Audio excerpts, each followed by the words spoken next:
airBaltic, a relatively small airline based in the, you guessed it, Baltics, seized the opportunity at the beginning of the pandemic to switch to an all-Airbus A220 fleet and retire all their Boeing 737s and Bombardier Dash.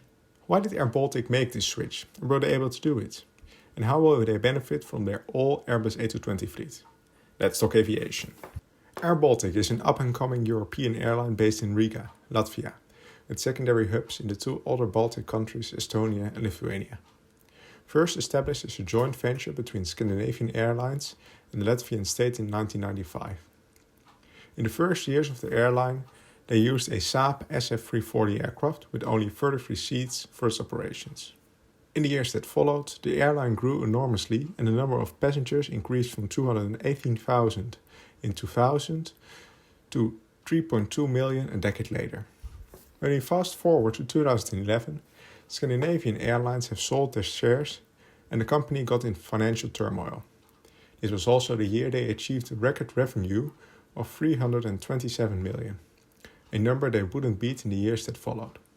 Then a new CEO is appointed, Martin Gauss. Remember this name as he is currently still in charge of the airline, and he had the hard task to turn things around. At the time, the fleet was far from homogeneous and consisted of Boeing 737s, 757s, Bombardier Dash and Fokker 50s. The Boeing 737s were from the classic generation, while the new generation was already widely in use. In its first months, airBaltic launched a new business plan aiming for profitability 2 years later in 2014. Part of this plan was to reshape their fleet. In the original plan, they would not use the Bombardiers for regional flights and either the A319 or 737 new gens for longer flights. The latter would replace both the aging 737s and 757s. In the original plan, they only mentioned the A319 and 737 new gens as a replacement for the older aircraft in their fleet. However, in December 2012, airBaltic announced that it had picked the Bombardier C-Series as the aircraft of choice and it would become an all-Bombardier airline, keeping the Dash 8. It placed a firm order for 10 aircraft in 2012 and also acquired purchase rights for another 10. And just remarked it at the time, the Airbus A220 was still called the Bombardier C-Series before Airbus bought a 51% stake in the program in 2018. The company became profitable in 2013, 1 year ahead of schedule, and it stayed profitable for the following years. And during these years, the number of passengers decreased from 3 million in 2011 to only 2.6 in 2014 and 15. But, as mentioned before, they used more efficient planes and were able to turn profit. In these years, airBaltic expanded into the neighboring countries Estonia and Lithuania. And in December of 2016, as the launch customer of the C-Series program, they received their first plane. This allowed them to grow further, and in 2017, they operated over 50,000 flights, compared to the nearly 44,000 the year before.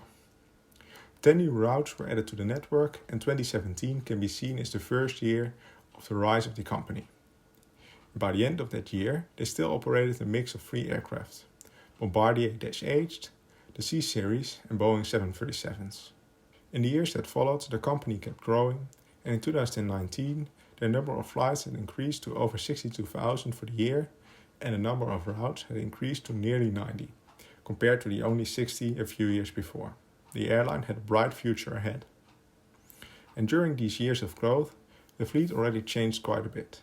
A big chunk of the 737s were retired, and only 4 were still in use. They now had 22 A220s, 12 Dash 8s, and 4 747s. It is clear that the airline was looking to expand, as there were at the time 28 A220s on order with an option for 30 more. This is more than enough to replace the existing aircraft in their fleet. 2020 was the year that changed everything. Due to lockdowns, they had to stop flying completely. However, they made the most of it.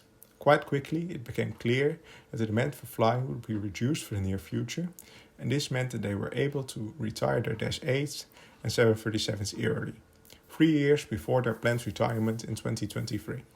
By the end of 2020, they received their 25th A220 and sold their last 737. While 2020 clearly was a bad year for the company, with a loss of 264 million euros, they were able to reposition themselves and line up for a great future ahead as an A220-only airline. Right now, the average age of their fleet is less than 3 years, and their oldest plane is not even 5 years old. And coming back to their CEO, Martin Gauss, in 2020, he received his type rating for the A220 so that he could keep flying as a pilot for the airline. I think that's pretty cool. And besides piloting for the airline, he also has a good vision on how to lead the airline to greater heights in the future. In 2025, the airline will have a fleet of 50 A220 and projects to have €1 billion in revenue, double the revenue for 2019. To achieve this, they have overhauled their fleet. It was quite a mess in the beginning of the 2010s with 4 different types of aircraft. By switching to a single efficient aircraft, the operations will become more efficient. No scheduling problems with different crews for different aircraft, and less cost for maintenance as they only need inventory for one type of aircraft. I think the airline has a bright future ahead. Before the pandemic, they already had quite a good vision on how to steer the airline towards profitability, by overhauling their fleet and focusing on a single type, the Airbus A220. This turned out to be the perfect aircraft for the regional airline. The pandemic certainly didn't help. However, they made the most of it and retired some older aircraft. Now that they only operate a single aircraft, their operations will, by definition, become more efficient. For example, look at Southwest Airlines in the US or Ryanair and EasyJet in Europe. All these airlines keep their costs low by focusing on a single aircraft. What do you think? Will the future be bright for airBaltic? Let me know in the comments below. I look forward to hearing what you think. Thank you for watching and please consider subscribing to Let's Talk Aviation.